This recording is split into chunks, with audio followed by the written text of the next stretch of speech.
Oyun oynayabileceğimiz bir ortamımız yok. Futbol oynayabileceğimiz bir ortamımız yok. O yüzden belediyeye bize güzel oynamak için bir yer yapsınlar. Onu diliyorum.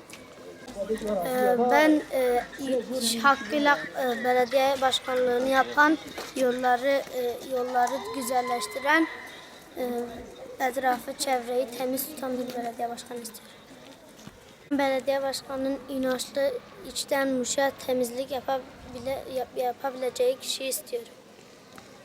Belediye şu çamur yolları asfalt yapsın, yolları temizlesin, kaldırımları boyasın,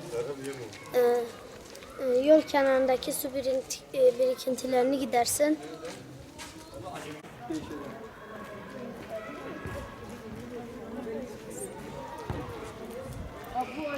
İşte gördüğünüz gibi bu arabalarımız son model arabalar, çok yavaş gidebiliyorlar. Hiçbir şekilde yollardan memnun değiliz. Yani biz mağduruz bu konuda, bunu söyleyelim. Diyelim ki burada büyük bir okul vardır. Hepsi de ilkokul çağındaki öğrencilerdir. Bu çocuklar anne babalarıyla okula gidip gelen yaştaki çocuklar, bütün yolları tamamen çamurdur. Çamurdur, yazıktır, çocuğun üstü başı kirlenecektir. Bir de temizlik açısından tam çöplerimiz alınıyor ama nasıl alınıyor? Sadece belli yerden alınıp gidiliyor ama genel bir temizleme yoktur. Temizlik istiyoruz, adalet istiyoruz, eşitlik istiyoruz. Yani istediğimiz bunlar.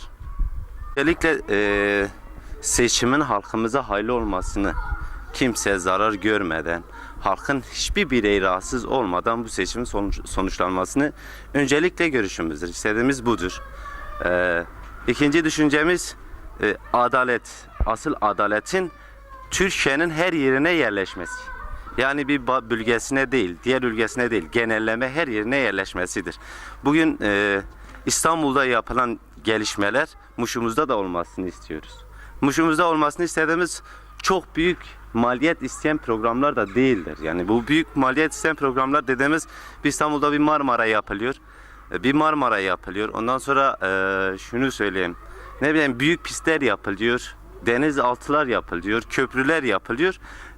İstediğimiz bizim bu yollarımızın da yapılmasıdır. Yani biz şu an küçük mahalle arasında esnaf olmamıza rağmen bu yollarda aşırı derecede sıkıntı çekiyoruz. Maliyeti çok düşük olmasına rağmen bu adalet terazisinin tam anlamıyla işlemediği anlamına geliyor. Sen bugün oraya dünyanın maliyeti büyük paraları döküyorsun ama buradaki bu halkın, bu milletin mağduriyetini görmüyoruz.